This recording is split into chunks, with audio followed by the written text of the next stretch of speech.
seminaristas? Sí, doctor. Sí, doctor. Ya. ¿Cuántos van a exponer y cuál es el orden? Vamos a hacer 5 personas. Empiezo yo, que soy Bruno Lajo. Después Franklin Tommy, Oscar Ibáñez. Después Hans Valdivia y Brian Núñez. Juan Tommy, ¿quién más? ¿Y es el siguiente? El Después de Frank último, Tommy.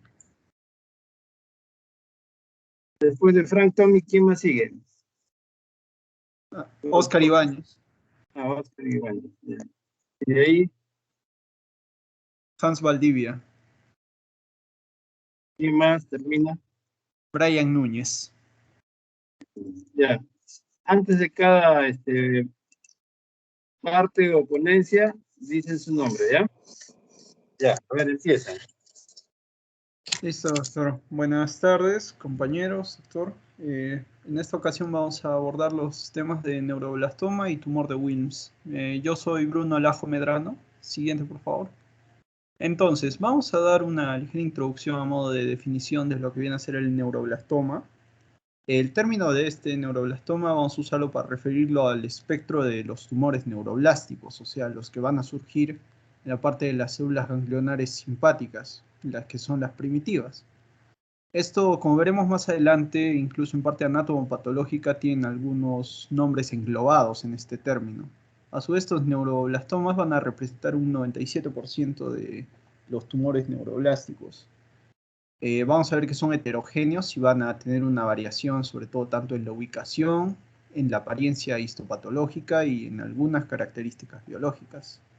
Entonces, en resumen, podríamos decir que de por sí son un tipo de tumores malignos del tejido nervioso simpático y que van a tener distintas localizaciones, pero en especial se relaciona a los suprarrenales y a nivel renal también. Siguiente, por favor. Entonces, con respecto a la epidemiología de estos tumores, vamos a encontrar que los neuroblastomas vienen a ser los tumores extracraneales sólidos, que son más frecuentes en la infancia. Sobre todo tiene una repercusión importante en los 2 primeros años de vida. Además que son el cuarto en frecuencia a nivel de todas las neoplasias infantiles, después de las leucemias, los tumores del sistema nervioso central y también los mismos linfomas. Vamos a encontrar también que es común que se encuentre entre bebés menores de 12 meses y va a representar en general un 7% de los cánceres pediátricos, siendo una causa del 15% de muertes referidas a procesos oncológicos. Esto como una incidencia más global. En general, la incidencia del neuroblastoma es mayor tanto en una variación racial para niños blancos que negros, y a su vez no hay una referencia que haga una distinción o sobre todo en los niños mayores, referido justo a esto de la raza. Además vamos a ver que es un poco más común ligeramente en los niños que en las niñas. Siguiente, por favor. Bien, con algunos factores de riesgo, vamos a ver que de por sí la etiología propia del neuroblastoma no es muy conocida, estos tumores del sistema nervioso simpático. Pero vamos a ver que al igual que se tenían en algunos tumores, van a existir las asociaciones de algunos factores que pueden tener digamos que genera una tendencia a este tipo de tumores. Es así que lo primero que vemos son tanto los factores materno-fetales, que estos, sobre todo los maternos, vienen a relacionarse con el desarrollo posterior de este neuroblastoma. Vamos a ver, por ejemplo, en el consumo de opiáceos durante el embarazo pueden tener una probabilidad mayor del riesgo de presentarse en los niños. El déficit de folato, muy al contrario que mientras en el control materno se siga consumiendo esta vitamina, se va a asociar a un menor riesgo del neuroblastoma. Algunas exposiciones tóxicas que depende justo del ambiente o de algunas infecciones como factor etiológico, siendo lo del ambiente relacionado directamente también al consumo de folato. Las anomalías congénitas, vamos a ver que hay una asociación en presencia de las principales anomalías congénitas y también una presentación posterior del neuroblastoma. También influye el tamaño para la edad gestacional hay una asociación entre, sobre todo los pequeños o grandes para la edad gestacional y presentar un mayor riesgo de neuroblastoma.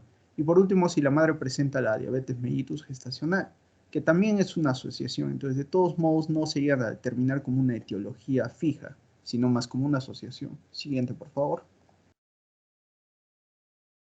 Parte de estas asociaciones también tenemos a los factores genéticos que no están relacionados directamente a las cromosomopatías, sino que lo vamos a ver sobre todo en la aparición de polimorfismos a nivel de algunos nucleótidos, por ejemplo. Algunos pueden ser del LMO1, puede ser de la subunidad B del complejo succinato deshidrogenasa o de la poliposis coliadenomatosa. En general, vamos a ver que también se relacionan algunos genes. Entonces, en general también tienen que ver una asociación. A su vez, se asocia una mayor incidencia en algunas niñas que presenten síndrome de Turner. Y la propia enfermedad Hirschsprung puede tener también una relación, a su vez que la neurofibromatosis 1 o la hipoventilación central. Sobre el neuroblastoma familiar, sabemos que, bueno, aunque la mayoría de los neuroblastomas vienen a ser esporádicos y, como había dicho, no tienen una etiología exacta, puede haber unos casos de que tener antecedentes familiares de neuroblastoma pueden conducir a su vez a que se presenten los niños, sobre todo en relaciones de mutaciones en la línea germinal en la TP53 o también se encuentra en el síndrome de Li-Fraumeni. Y algunas implicaciones para hermanos y futura descendencia, en este caso es poco probable que, digamos, en una familia, en la parte de la ascendencia, si es que no tienen una relación o que hayan tenido este padecimiento, se va a ver raramente afectados en los próximos hijos. Digamos, si el primogénito termina teniendo el neuroblastoma, ya para el segundo o el tercero no va a haber una relación o asociación directa. Y bueno, directamente para personas que hayan sobrevivido y los hijos de estas personas, va a ser difícil la determinación justo por el número de casos. Entonces, en líneas generales podemos decir que todo no es exacto, recalcando que no es una etiología fija. Siguiente, por favor. Y ahora, para continuar abordando también un poco de la anatomía patológica, vamos a hacer referencia a un sistema de clasificación que también va a ser muy importante tanto para determinar la parte anatómica como la parte del diagnóstico y el tratamiento. Entonces vamos a ver que según el Sistema Internacional de Estadiaje de Neuroblastoma, o el INSS, vamos a tener sería un total de 6 estadios, donde tenemos el estadio 1, que es el propio tumor localizado, como lo vemos en la primera imagen. El estadio 2, que justo va a tener dos subdivisiones, el tipo A y el tipo B, donde encontramos un tumor unilateral que tenga un residuo macroscópico y los ganglios homo y contralaterales sean negativos. O si es que tiene un tumor unilateral con resección completa y los ganglios homolaterales, siendo los subtipos A y B del estadio 2. Un estadio 3 que viene a ser un tumor que cruza ya la línea media, con o sin ganglios, o que puede tener un tumor unilateral con ganglios, contralaterales afectados, como lo vamos viendo en pantalla. Para el estadio 4 viene a ser ya el tumor diseminado, tanto a ganglios distales como hacer unas metástasis hematógenas, excepto las que incluyan el estadio 4S, que es el último, donde es un paciente menor de 1 año de vida que tiene un tumor primario en etapa 1 o 2 y que tiene una metástasis en uno o varios de los siguientes órganos implicados, relacionados al hígado, a la piel, sobre todo en la parte de los nódulos subcutáneos, o en la médula ósea, pero que no represente una metástasis directamente en el hueso, ya que ahí vendría a clasificarse dentro del estadio 4. Siguiente, por favor. Y ya para concluir con esta parte, también vamos a mencionar que existe una opción de clasificación también por medio del INPC, que es más relacionado ya a la parte histológica. Así tenemos a los neuroblastomas típicos, que son los que se componen por células pequeñas y son de tamaño uniforme. En general, también tenemos a los ganglioneuromas, que son tumores más diferenciados, que ya comprometen tanto células ganglionares maduras, el estroma y células de Schwann, y los ganglioneuroblastomas, que vienen a ser los tumores heterogéneos que presentan características de los dos anteriores, y que puede subclasificarse como difuso o nodular, y siendo el nodular de todos estos el de peor pronóstico. Siguiente, por favor. Entonces acá vemos en general algunas características, por ejemplo, del neuroblastoma típico en sí, que van a presentar esto que vienen a ser los núcleos, vamos a ver los más notorios, a su vez que vamos a presentar estas rosetas o pseudo rosetas de Homer Wright. Siguiente, por favor. Aquí vemos el caso de los ganglioneuromas. Y siguiente, por favor. Siguiente, por favor. Y ya, esta también vendría a ser ya de la parte de los ganglioneuroblastomas. Siguiente, por favor. Sin embargo, más hacemos hincapié directamente en la parte de la clasificación que importa de la anatomía, los estadios. Y eso es todo de mi parte. Buenas tardes, mi nombre es Franklin Tommy y yo voy a hablar acerca de la patogenia del neuroblastoma. Siguiente, por favor.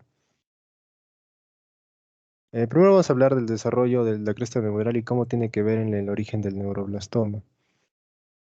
Bueno, primero hay que aclarar que pues, la etiología del neuroblastoma suele ser desconocida. Familiar representa solo el 1 o 2% de los casos, pero de todas formas hay teorías que pueden explicar el origen de esta patología. Tenemos como que el desarrollo de la clúster neural, neural normal, ¿no? Vemos el tubo neural, el neuroectodermo, que va a tener una premigración epitelial de la cresta neural y luego va a haber una migración de tejido mesenquimal. Esto va a dar lugar a lo que son los ganglios entéricos, el sistema nervioso parasimpático, simpático y las glándulas adrenales. Entonces, son estos procesos que se ven alterados por oncogenes, ¿no? Como el MIG-N, el ALK, entre otros, que va a producir una detención del desarrollo y va a producir los neuroblastomas, ¿no? Estas mutaciones van a causar productos alterados que van a causar el tumor, ¿no? Entonces va a surgir en la especificación, diferenciación de la cresta neural. Vemos que hay una transición epitelial mesenquimatosa, que es lo que se ve en la parte que dice premigración y luego la migración de los sales multipotentes de la cresta neural y va a originar todo eso que ya había mencionado, ¿no? Los ganglios entéricos, el sistema nervioso simpático y las glándulas adrenales. Entonces va a haber disrupción de este proceso que va a llevar a los subtipos del neuroblastoma que explicó mi compañero. Siguiente, por favor. Aquí lo podemos ver más gráficamente.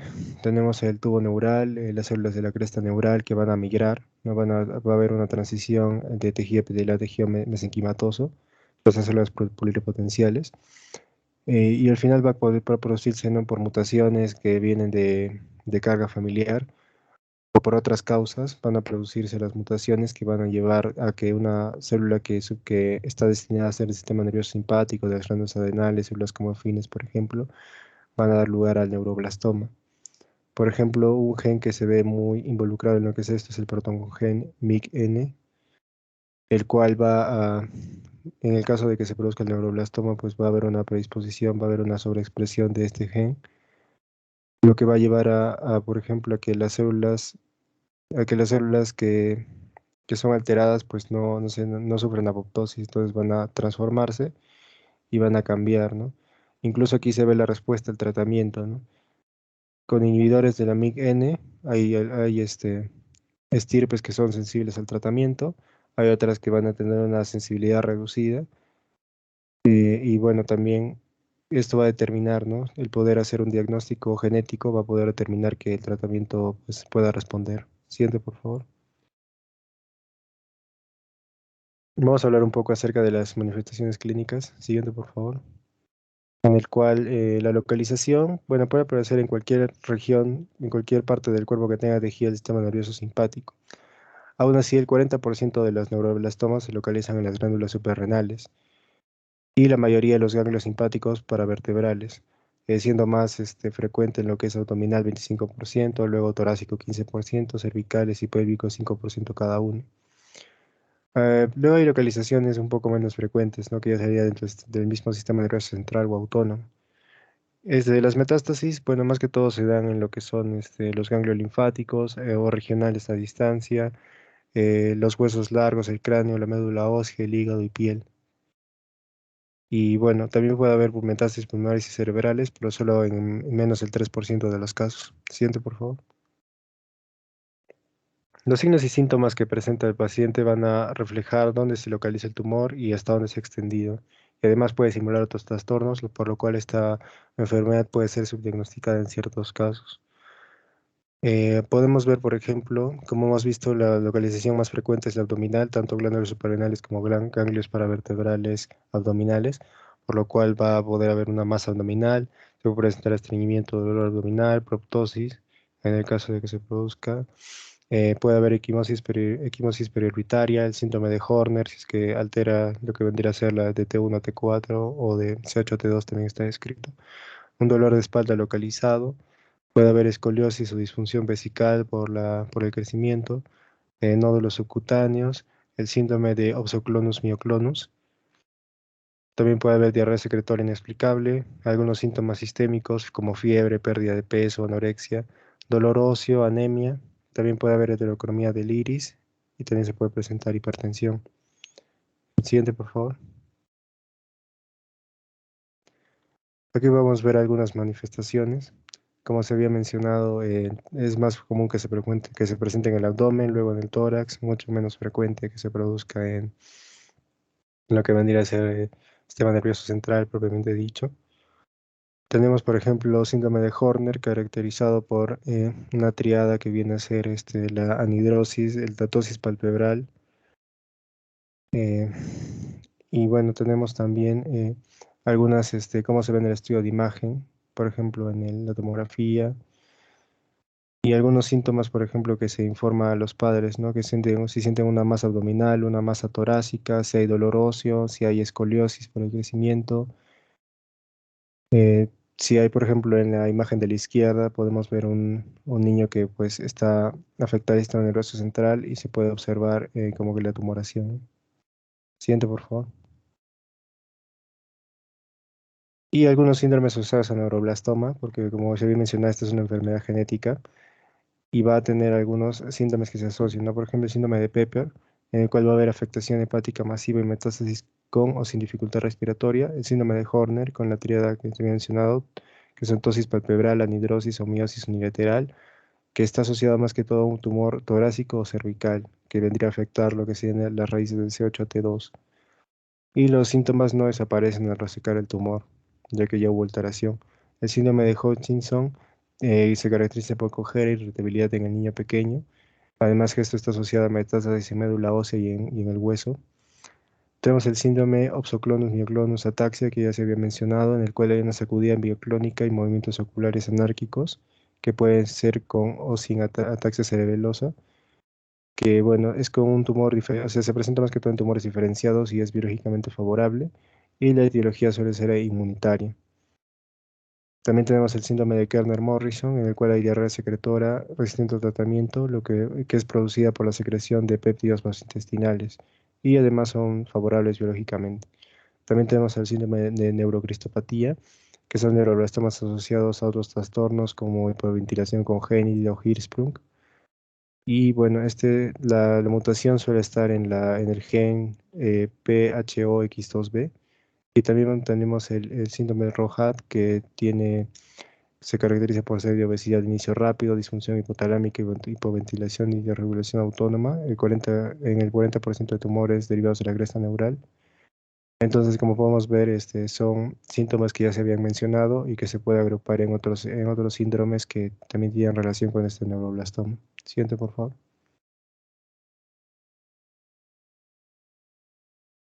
Bueno, para continuar, yo soy Oscar Ibáñez y voy a empezar con lo que es el diagnóstico. Siguiente.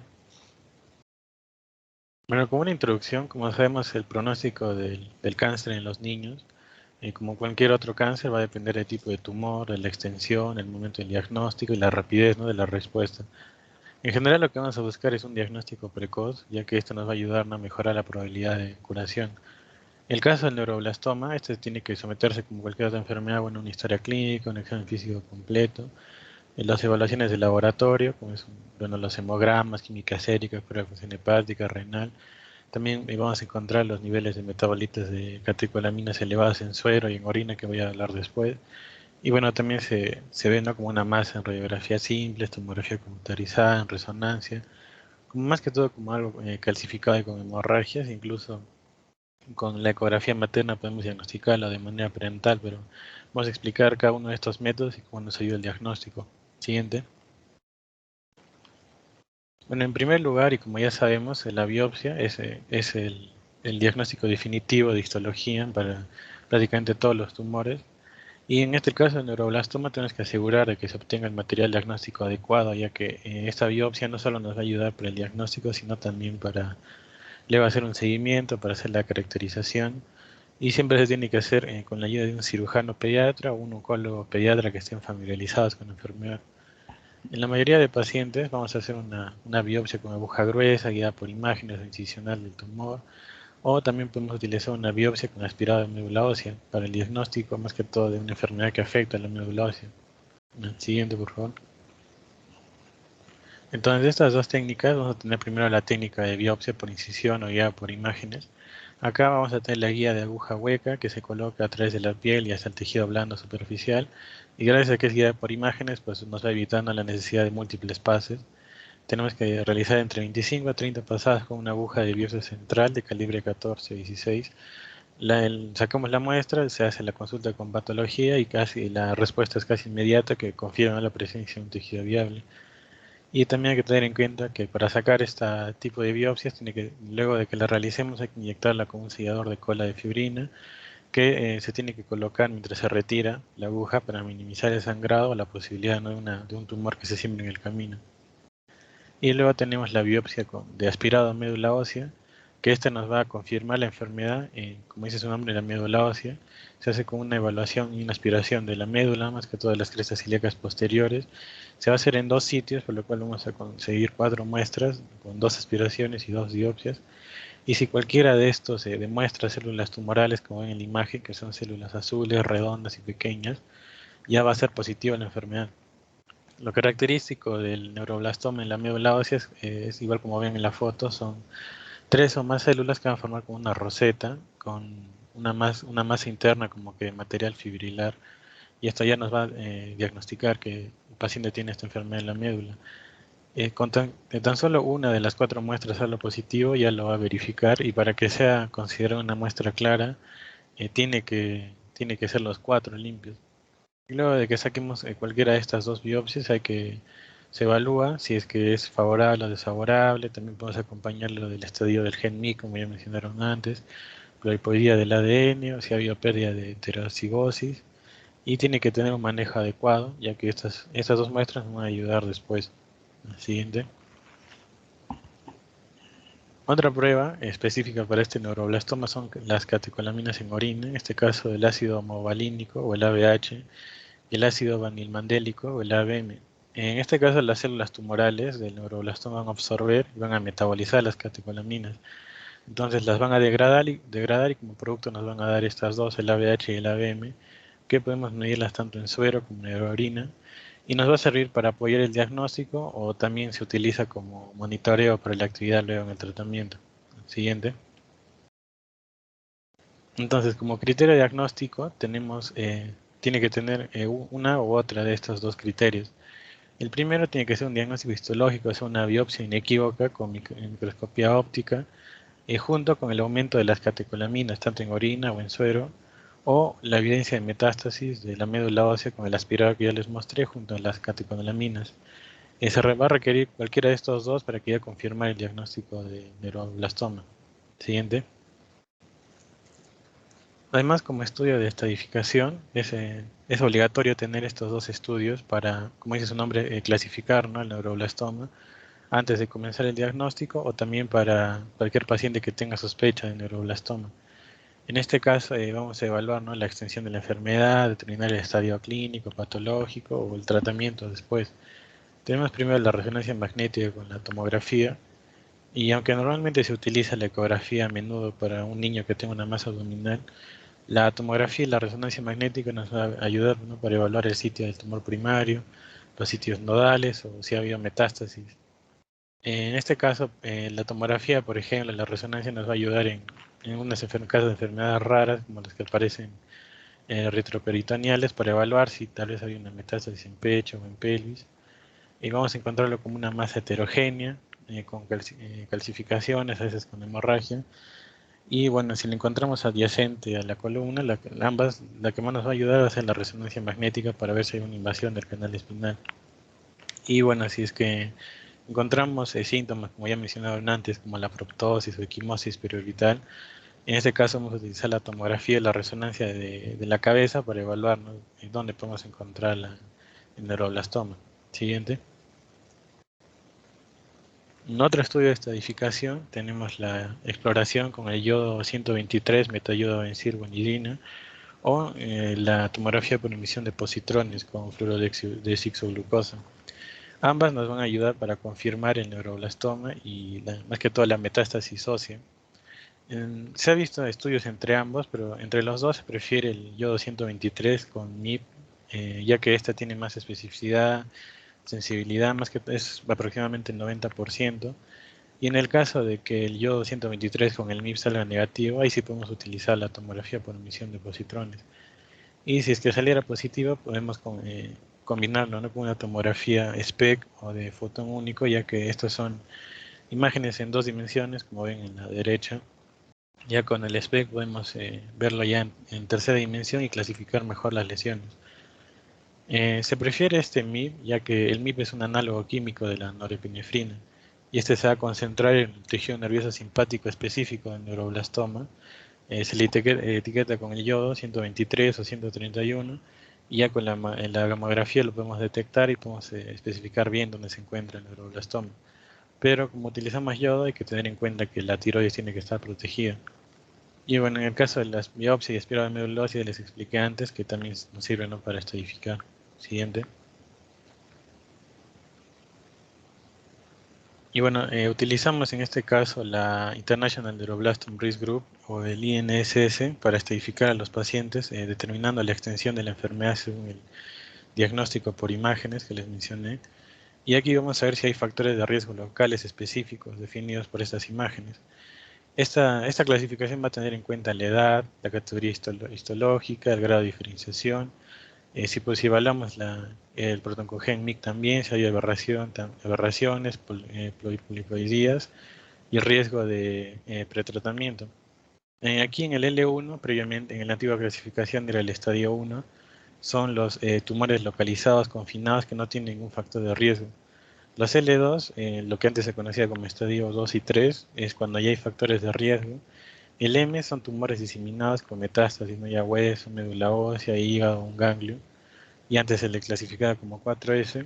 Y la MS son para los menores de 18 meses que tienen diseminaciones, ¿no?, hígado, piel, médula, pero que no implica el hueso y puede caer y no entran L1, L2 y a veces son asintomáticos. Siguiente. Ahora, por continuar con el tratamiento, siguiente. El tratamiento para el neuroblastoma ha cambiado bastante en los últimos 20 años, ya que gracias a esta clasificación se ha disminuido la intensidad para los tumores que tienen riesgo bajo y ha aumentado más para los que tienen un riesgo alto. Esto ya que con la clasificación que les mostré antes, gracias a la edad, al estadio, las características citogenéticas o moleculares, tenemos tratamientos más leves, ¿no? Por ejemplo, a los niños con neuroblastoma de riesgo bajo, que son mayormente L1 o L2, normalmente se va más que todo por la cirugía, ya que se ha visto que la curación es casi el 90%, y no necesitan quimioterapia o radioterapia, a no ser que tenga una residual local. Siguiente. En el caso de diagnostiquemos una compresión tumoral medular, en los niños, este va a necesitar ya un tratamiento urgente como quimioterapia, cirugía o radioterapia para evitar daño neurológico. Pero en el caso sea un estadio MS, pues estos tienen un pronóstico muy favorable, suelen remitir de manera espontánea sin tratamiento. Pero hay casos de lactantes, ¿no?, que tienen afección ya hepática o una disfunción respiratoria por este tumor, entonces ahí sí vamos a utilizar quimioterapia o radiación para aliviar los síntomas, y la supervivencia es alta, es casi el 81%. Siguiente. Ya llegando a un riesgo intermedio, vamos a utilizar las tres operaciones fundamentales, que es la cirugía, quimioterapia, a veces radioterapia. En el caso de la quimioterapia vamos a utilizar cisplatino, carboplatina, ciclofosfamida, etopósido, doxirrobusina por varios meses. Y si hubiera una respuesta incompleta, ya vamos a ir a la radioterapia. Esto tiene una buena supervivencia, más que todo en los L2 o en los estadios M, más del 90%, y sea un tratamiento moderado. Pero para tener un diagnóstico adecuado, si es que tenemos la posibilidad, se hace una amplificación del gen MYC o a veces una clasificación histopatológica de Shimada para ver, ¿no? Por ejemplo, si es que vemos que el protoncogen MYC está más alterado, ya no damos un tratamiento moderado, sino podemos dar algo un poco más agresivo, ya que estos pacientes no suelen responder bien a los tratamientos. Y si encontramos que el gen MYC no está muy alterado, entonces podemos dar un tratamiento menos tóxico, un poco más leve, ¿no? Siguiente. Y en el de alto riesgo, este era un problema bastante común antiguamente, ya que la supervivencia a veces bajaba del 25%, del 20%, ya que se hacía simplemente una quimioterapia única, pero ahora se han añadido dos pasos que son fundamentales para aumentar nuestra supervivencia, que es primero una quimioterapia de inducción, que son combinaciones de ciclofosfamida, topotecan, doxirubicina, vincristina, cisplatino y etopósido. Y luego de eso vamos a realizar ya lo quirúrgico, que es la resección de tumor primario residual, con quimioterapia dosis altas de rescate con células madre autólogas, y luego una radioterapia en la zona local si es necesaria. Gracias a esta combinación de la quimioterapia con el rescate de células madre, se ha visto que se aumenta bastante la supervivencia a largo plazo. Y en los últimos años se han añadido dos pasos más que son opcionales, pero que ayuda bastante a la supervivencia, que es la adición del ácido 13 cistoretinoico, que aumenta la supervivencia, y también la adición de anticuerpos monoclonales del inotuzumab, interleucina 2 o el factor estimulante de colones granulocito macrófago, que sea después del tratamiento autólogo con las células madres y va a mejorar la supervivencia en 2 años. Y bueno, ambos medicamentos ya están aprobados por la FDA y se intenta añadir, ¿no? Para mejorar más que todo en niños de alto riesgo. El siguiente. Y bueno, si hubiera una recidiva frecuente, que son justamente en estos pacientes de alto riesgo, se ha visto hasta el momento que la respuesta es menos del 50% aún con los protocolos alternativos que ya les mencioné con los 4 pasos, por lo que aún se está buscando nuevos fármacos, terapias que sean más que todo para la señalización intracelular, fármacos dirigidos, como por ejemplo el yodo 131 con el MIP que les mencioné, ya que el MIP va dirigido justamente contra todo lo que es específicamente el neuroblastoma. Entonces se ha intentado combinar con algún fármaco. También inmunoterapia y vacunas antitumorales que sean específicas, ¿no? Para los pacientes, cada uno con su perfil genético, molecular, pero aún hoy en día no hay un tratamiento específico, se sigue haciendo la terapia combinada que les mencioné antes, pero la supervivencia es baja. Al siguiente, y eso sería todo de mi parte. Bueno, vamos a comenzar lo que sería el tumor de Wills y mi nombre es Hans Valdivia, quien les va a hablar. Vamos a comenzar primero con una pequeña introducción. Hay que recordar que acá tienen el tumor de Wills, que ahorita este es un caso clínico que les voy a mostrar también a la misma paciente en manifestaciones clínicas. El tumor de Wills, también su nombre más técnico, su nombre más médico, vendría a ser el nefroblastoma. Este vendría a ser el tumor primario maligno más común en la infancia y es el segundo abdominal más común también en la infancia, seguido por el que ya hemos mencionado en la primera exposición. Antes la tasa de curación era del 30%, pero gracias a los avances que ha habido como tomografía, como el tratamiento y su pronta diagnóstico, ha aumentado su sobrevida a casi 90%, siendo de buen pronóstico. Histológicamente, también se sabe de que es la unión de 3 tipos de células, las del blastema, las estromales y las epiteliales. Y si hay una metástasis, los órganos diana más comunes vendrían a ser del pulmón, los ganglios linfáticos regionales y lo que vendría a ser del hígado. Con respecto a la epidemiología, vamos a ver unos ciertos datos interesantes. Como he mencionado, es una enfermedad muy, bueno, el tumor maligno más común en lo que viene a ser la pediatría, que representa un 6% de en sí lo que viene a ser cánceres pediátricos. Con respecto propiamente al riñón, sí abarca gran parte de su etiología, que es el 95% de los tumores renales pediátricos son de este tipo, el tumor de Wills. Con respecto a la edad, dentro de los 5 años, el 65% de los casos están ubicados ahí. Si bien es más común en mujeres, el margen hombre-mujer es muy corto, ya casi es el 0.95 hasta el 1, o sea, es casi de la misma igual. A diferencia de una afección bilateral, la afección bilateral disminuye un poco, es más común en mujeres, en 0.60 o 0.70 está el margen. Como la versión bilateral es muy rara, como pueden ver, es del 7%, y es algo curioso que es muy esporádico, no tiene mucha sobrecarga, vendría a ser genética, no hereditaria, pero sí está asociada a ciertos signos y síntomas, como podríamos encontrar. ¿No? Uno merece la hemihipertrofia, que está acá mostrada, la aniridia, el síndrome de Beckwith-Whitman, que se conoce por una triada de macroglosia, era una hernia umbilical o una onfalocele, y el síndrome de Dennis-Dash, que es más una afección de los genitourinarios, ¿no? Con respecto a los factores de riesgo, como ya he mencionado, ¿no? La bibliografía muestra que, de acuerdo al porcentaje, el más cercano a que genere un tumor de Wilms viene a ser la aniridia espontánea, con casi el 50%, ¿no? 30-50%, seguido a lo que viene a ser el síndrome de Dash, que llega hasta el 40%. Si bien está asociado con el síndrome de Wedgwick-Wiedemann, la asociación según el Nelson es del 4%, y como he mencionado, es muy esporádico y la historia familiar no suele afectar tanto en un pronóstico, ¿no? Bueno, mejor dicho, en que el niño tenga el cáncer.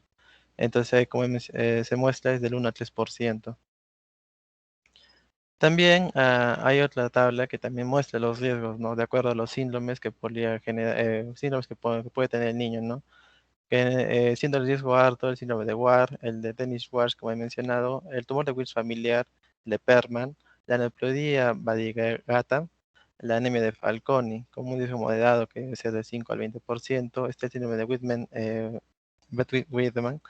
el síndrome de Fleischer, el de Simpson, Govali, Belmet, y como riesgo bajo está la hemihipertrofia asilada, como se mencionó más antes, el síndrome de Bloom y el de Louis-Fleming.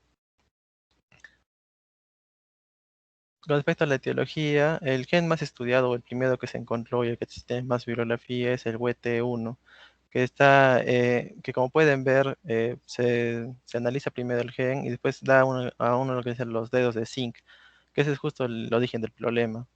En caso de que haya un truncamiento de la línea germinal de lo que viene a ser el WT1, se genera un síndrome de War, o está muy asociado a lo que viene a ser el síndrome de War, que es una unión de lo que viene a ser el tumor de Wills, una nephroidia, una anididia y problemas genitourinales. Y si hay un cambio en el aminoácido de la línea germinal que también va a dar para lo que codifica los dedos de zinc, más se asocia a lo que viene a ser el síndrome de Dennis-Dash. Otros datos o otras vías que también pueden estar alteradas, vendría a ser la vía se inició en la WNT, la vía MYSN, SIDS 12 EYA 1, y también que el 70% de la mayoría de cánceres genera una pérdida de terosidad. Y como he mencionado y lo sigo recalcando, no es un tumor, tanto un tumor de carácter hereditario, sino es más espontáneo. Con respecto a la presentación clínica, acá vamos a ver la misma paciente que les he mostrado, antes de la cirugía, mejor dicho. Ahí está su radiografía. Y como pueden ver, lo más común que pueden ser es un aumento del volumen del hemiabdomen del lado afectado, ¿no? A pesar de que sea muy llamativo el tumor con respecto a su tamaño, no suele suele ser muy asintomático y crece demasiado porque, como sabemos por anatomía, el riñón no está aislado. O sea, mejor dicho, no tiene muchos márgenes anatómicos que le prohíban su crecimiento. Entonces puede crecer y crecer y crecer y no generar un cuadro, ¿no? Como he mencionado, no pueden ser bastante grandes y rara vez hay compromiso de la función renal.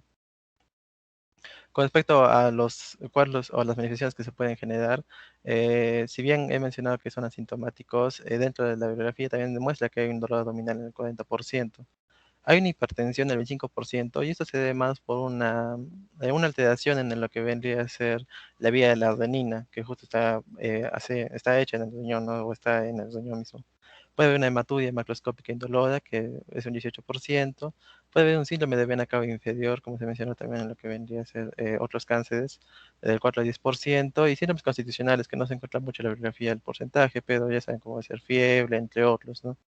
Otros también que se mencionan es la anemia, la policitemia, la trombocitosis o la evidencia del factor von Willebrand. Eso sería todo de mi parte. Continuando con mi compañero. Bueno, ahora continuaremos con la parte final del tumor de Wilms. Yo soy Brian Núñez. Siguiente, por favor. Bueno, tenemos que considerar que una masa abdominal en un niño debe de considerarse maligna hasta que pruebas diagnósticas de imagen, laboratorio, histopatológico, determinen su naturaleza verdadera. La radiografía simple de abdomen, la ecografía abdominal y la tomografía nos van a ayudar a definir el origen intrarrenal de la masa y así diferenciarlo de masas suprarrenales, como por ejemplo el neuroblastoma, y de otras masas abdominales. La ecografía abdominal sirve para diferenciar entre la masa sólida y quística y debemos tener en cuenta que el tumor de Wilms puede tener zonas de necrosis, hemorragia y también de hidronefrosis que son causadas por la obstrucción de la pelvis renal por el mismo tumor. La ecografía Doppler, además de detectar el tumor, nos permite evaluar el sistema colector y detectar trombos del mismo tumor en las venas renales y en la vena cava inferior. Luego, por otra parte, la tomografía es útil para determinar la extensión de la enfermedad y la integridad del riñón opuesto. Así, también determinar si es que hay metástasis.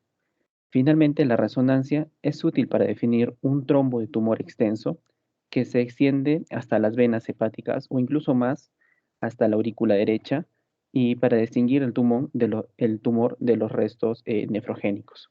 Siguiente, por favor.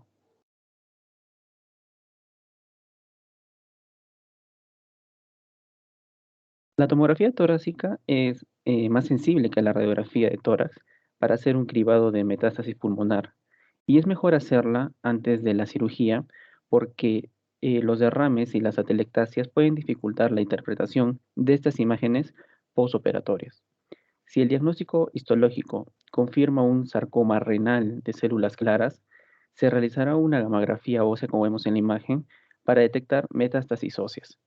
En pacientes con sarcoma renal de células claras o con tumor rhabdoide renal, se realiza la tomografía o resonancia cerebral porque estos son los lugares en donde los tumores suelen diseminarse, particularmente, es decir, el sistema nervioso central.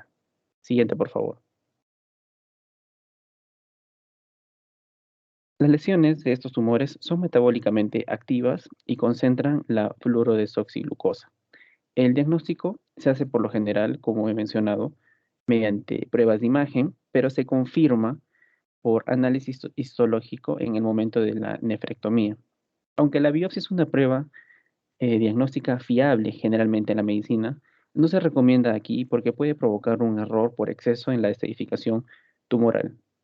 Si el cuadro es atípico o los hallazgos en las imágenes son inusuales, podremos acceder a realizar una biopsia con una aguja gruesa. Como vemos en la imagen, el cuadro nos da a conocer los diagnósticos diferenciales del tumor de Wilms. Empezaremos mencionando el neuroblastoma. Lo primero que debemos de comparar es que la edad es similar al tumor de Wilms. Sin embargo, los signos clínicos empiezan a variar, particularmente por la obstrucción digestiva o genitourinaria y los nódulos cutáneos que puede manifestar en el caso del neuroblastoma. En el linfoma de Hodgkin son pacientes mayores a 1 año. Rhabdomiosarcoma, lo característico en signos clínicos son la obstrucción digestiva genitourinaria y la masa paratesticular. En cuanto al laboratorio, aquí encontramos hipercalcemia. En tumor de células germinales o teratoma, lo particular son los hallazgos en el laboratorio, que encontramos la gonadotropina colónica humana alta y alfa-fetoproteína alta también. De igual forma, el hepatoblastoma y el hepatoma van a tener en el laboratorio la alfa-fetoproteína alta, sin embargo, se diferencian por los signos clínicos y la edad del paciente. Siguiente, por favor.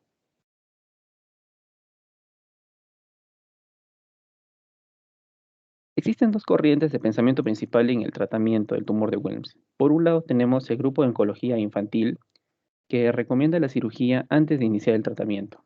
Pero por otro lado, la Sociedad Internacional de Oncología Pediátrica recomienda la quimioterapia preoperatoria. En realidad, ambos métodos tienen ventajas y limitaciones, pero los resultados son muy parecidos. La cirugía temprana permite un diagnóstico y una estadificación precisa y puede facilitar una terapia adaptada al riesgo, mientras que la quimioterapia preoperatoria puede facilitar la extirpación quirúrgica, disminuyendo el riesgo de la rotura de la hemorragia intraoperatoria del tumor.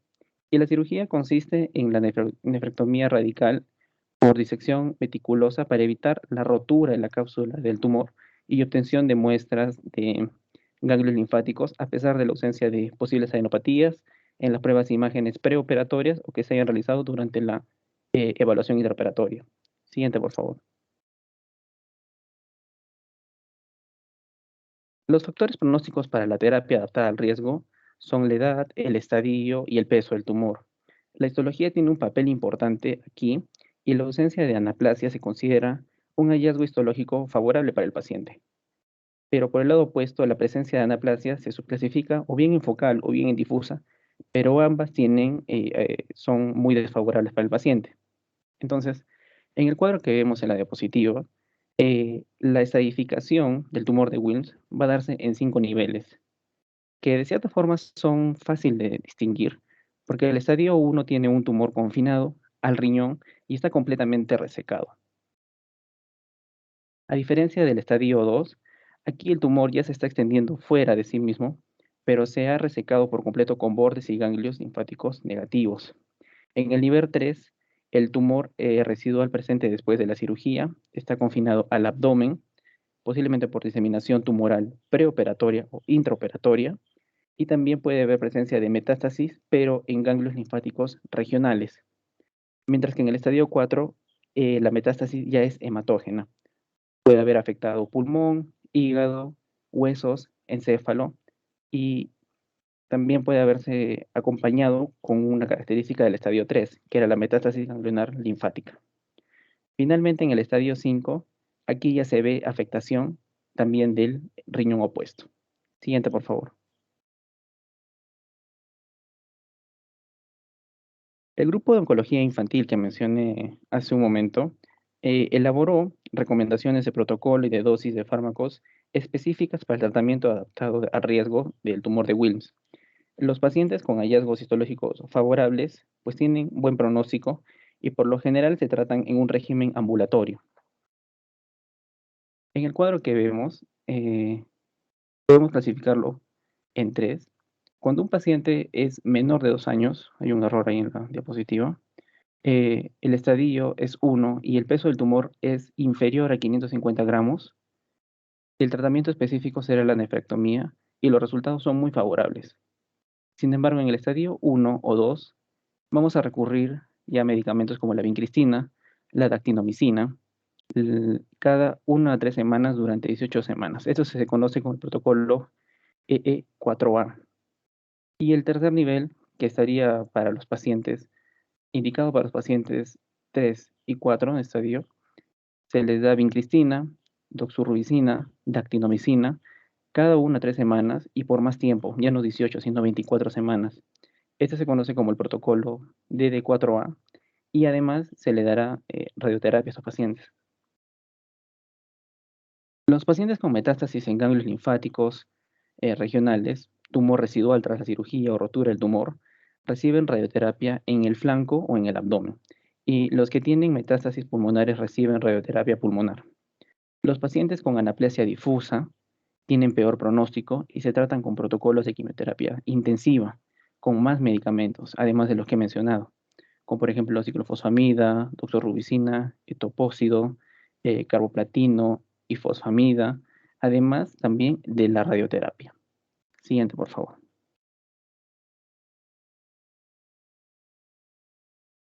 La recidiva en 15% de los pacientes que tenían histología favorable y el 50% en los que tenían la histología anaplásica van a sufrir la recidiva, por lo que podemos decir de que es un 40-50% probable de que suceda en general en todos los pacientes. La mayoría de estas recidivas son tempranas, suceden 2 años después de que haya sido diagnosticado el paciente, y los factores asociados al pronóstico favorable después de la recidiva es el estadio bajo 1 o 2 en el momento en que haya sido diagnosticado, que el tratamiento haya sido solo con vincristina o dactinomicina, que el paciente no haya recibido radioterapia, que haya tenido histología favorable, y que la recidiva exclusivamente pulmonar e intervalo entre la nefrectomía y la recidiva sea de 12 meses a más, no menos. El pronóstico, a pesar de algunos factores de riesgos adversos que podrían empeorar el pronóstico, la mayoría de los niños tienen un pronóstico muy favorable.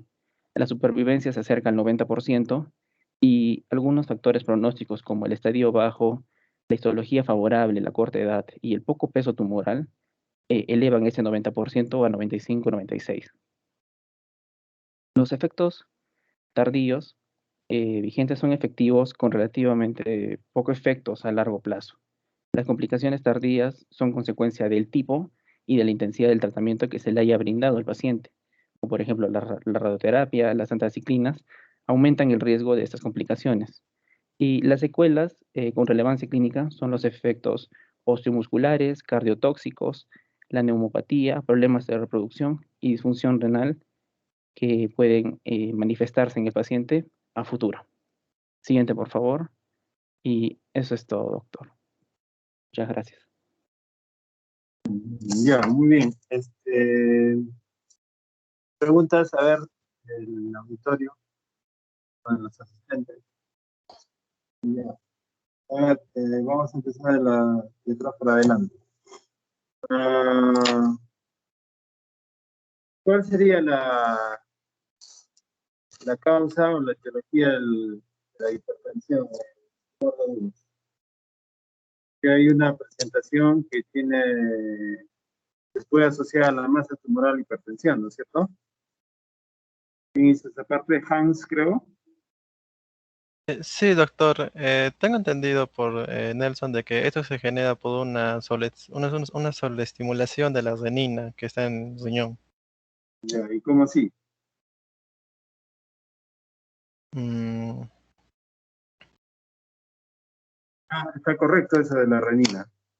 Hay dos mecanismos. Uno es por la misma compresión tumoral de los grandes vasos.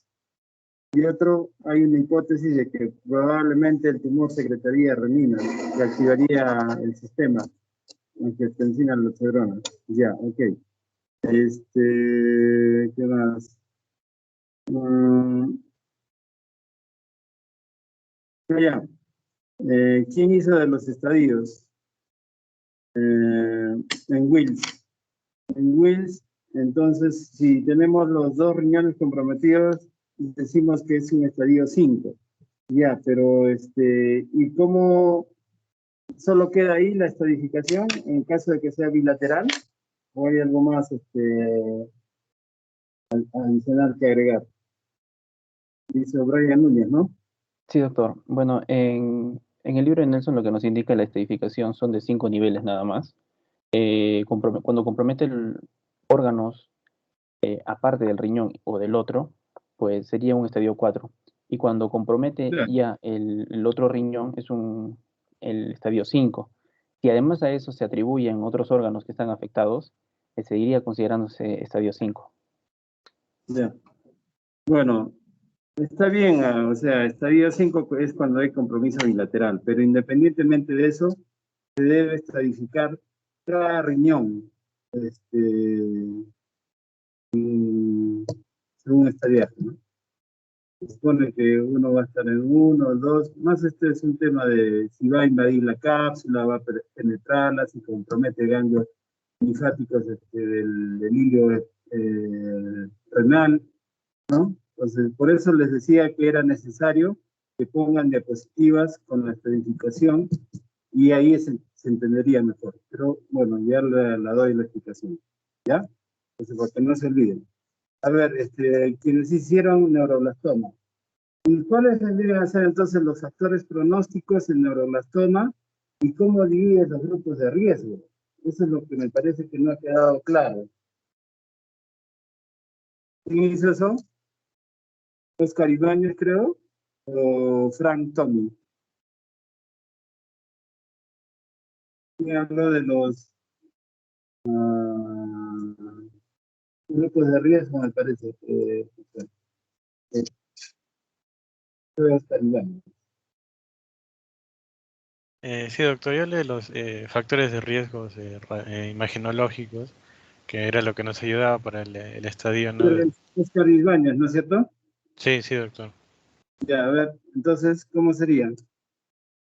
Bueno, la clasificación era según la edad, como veíamos en la categoría histológica, o sea, si encontramos ¿Cómo, un cómo granuloma. es en relación a la edad? ¿Qué es lo que te dice la edad? ¿Quiénes tienen mejor pronóstico? ¿Quiénes tienen peor pronóstico? Y bueno, dependiendo de cada estadio, si es menor de 18 meses entraría un MS, entonces ahí vemos, ahí pasaría a verse el GenMIC. Por ejemplo, está si está amplificado o no está amplificado. Un ratito. Se cortó. ¿Aló? Sí, doctor, sí se le escucha. Repite de nuevo, se cortó porque estaba entrando una llamada. Sí, doctor, le decía que en la clasificación de la INSS, la edad, dependiendo de la edad, si es menor de 18 meses, casi siempre va a entrar en el estadio MS, y si es mayor, entra en L1, L2, M o M. Y de ahí vamos a ver si, dependiendo de la categoría histológica, de cómo está, si está madurado, entremezclado, la diferenciación del tumor, o si es hecho la amplificación del gen MIC, ver si está amplificado, si no está amplificado. Si tenemos la posibilidad, hacemos también si hay una aberración, un CQ también, o si hay poliploidía, y dependiendo de eso se le clasifica en el grupo de riesgo, si es A, que es muy bajo, o B, o K, o D, es dependiendo de cada estadio de Ya, ¿y la cuáles serían INRG. entonces los grupos de alto riesgo? ¿Cuáles serían? A ver, ya, más fácil. Bueno, los grupos de alto riesgo puede ser un MS que está con el MIC amplificado. En general, el MIC es el que nos dice normalmente, por ejemplo, en L1, si tiene un MIC que está amplificado hacia el proton con G, lo vemos que está o sea, se está expresando demasiado y entraría en un riesgo alto también. Así es. Ya. ¿Qué más? Bueno, también en la categoría histológica, a veces tenemos que evaluar la glioneurona o el ganglioneuroblastoma. A veces si está entremezclado, o es nodular o un neuroblastoma y el grado de diferenciación está poco diferenciado, entraría también en estadio alto. Ahí viene la clasificación de Shimada. Ya, ok. Eso tampoco creo que lo has mencionado. Bueno, y también adicionalmente el estadio en sí, ¿no? Si es un estadio 4, ya el inicio, ¿no? Mayor de un año, pues, ¿no? Eso ya te daría. Muy bien. ¿Alguna pregunta más? El público auditor. Y no. Bueno, felicitaciones a sus compañeros. Lo han hecho bastante bien. Ya, bueno, siempre en las exposiciones es conveniente, sobre todo en los seminarios, la parte de imágenes, ¿no? Más que el contenido en sí en letras o la lectura que puedan estar dando, el contenido de imágenes a veces hace un resumen, o las tablas o cuadros hacen un resumen más específico. En general ha estado bien hecho. Ya. Listo, si no hay preguntas, ¿hay preguntas? No hay preguntas. ¿Listo? Me parece que no, doctor. Ya, damos por concluido el seminario entonces. Ok, hasta luego, buenas tardes.